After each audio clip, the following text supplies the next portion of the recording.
Napilitan ka ba ni tita kaya ganyan ka? Ayoko madamay sa gulo. Pero kung ako sa'yo, mag-iingat ako sa mga taong nakapaligid sa akin.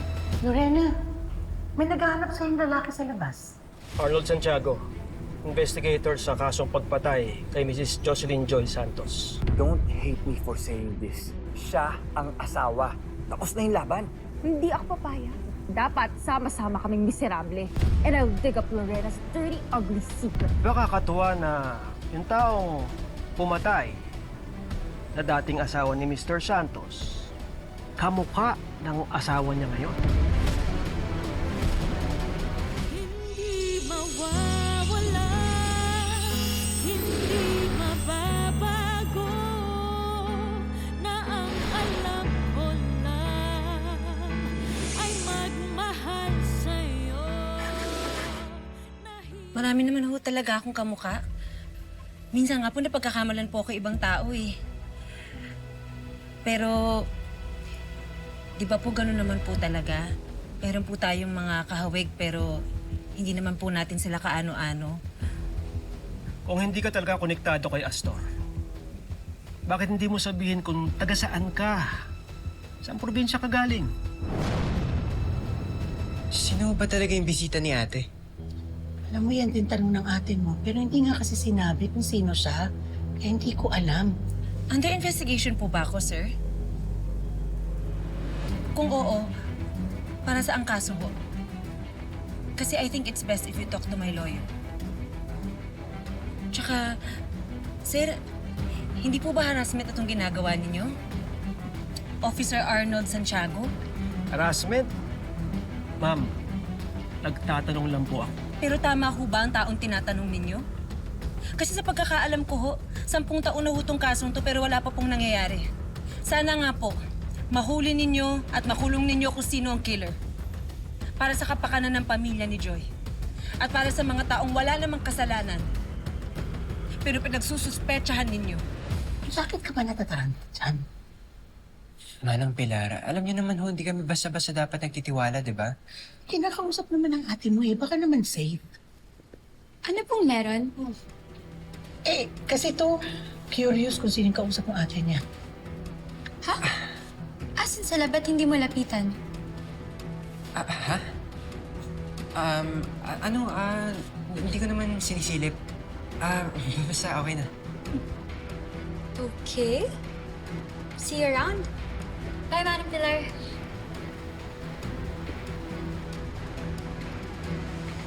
Mahahanap ko rin ng killer. Ma'am, salamat po sa oras ninyo.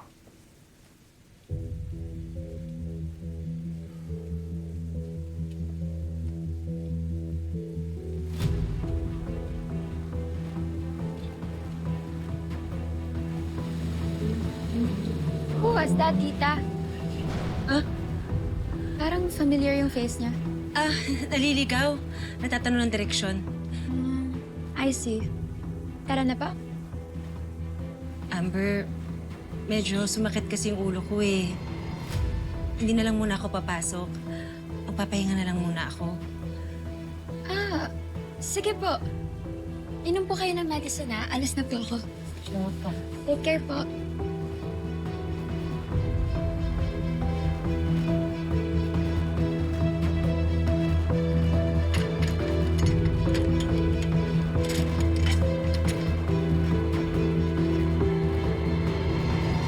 Uy, magsabi ka nga sa akin. Kaya ka ba nabubulol? Dahil naghahanap ka ng irarason o dahil nagagandang ka kaya? Uy, Manang Pilar, marinig naman kayo. Ayun. Hindi ka nag-deny. Sabi ko na nga mo eh. Nagagandahan ka sa kanya. At totoo naman.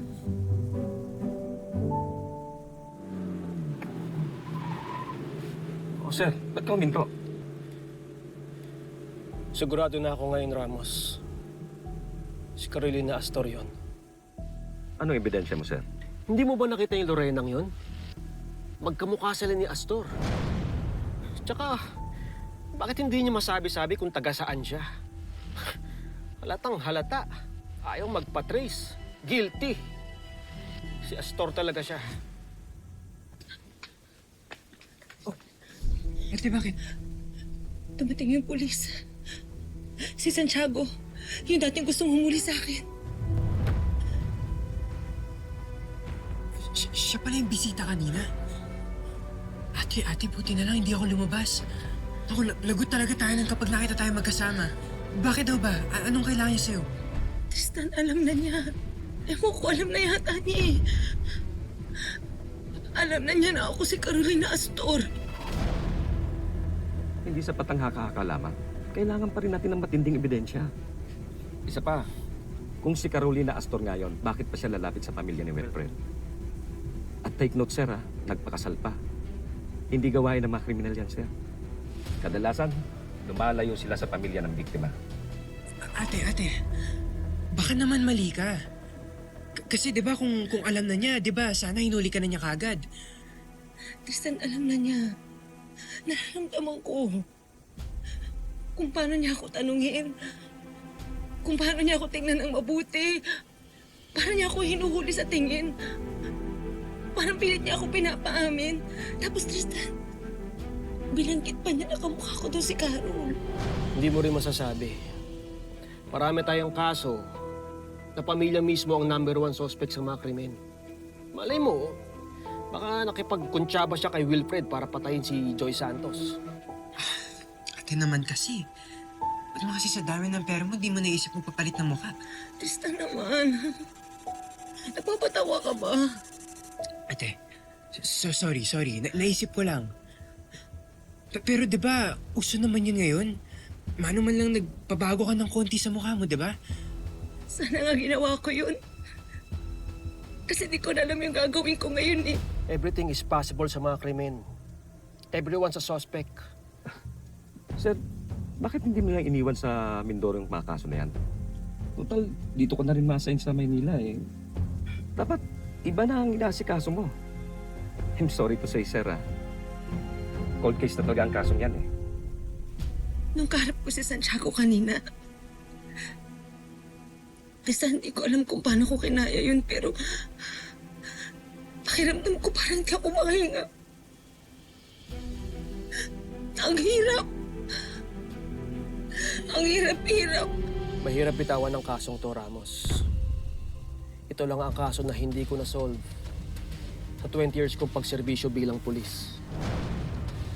Iyon ko lang na malusutan ako. Kaya dapat mahanap ko na yung ebidensyang sinasabi mo para mapakulong ko na yung kriminal na yan. Ate, tahan na, ha? Tristan, ayoko makulong. Ayoko mawala ko nung meron ako ngayon. Puna yung pamilya. Andito ka na, magkasama na tayo.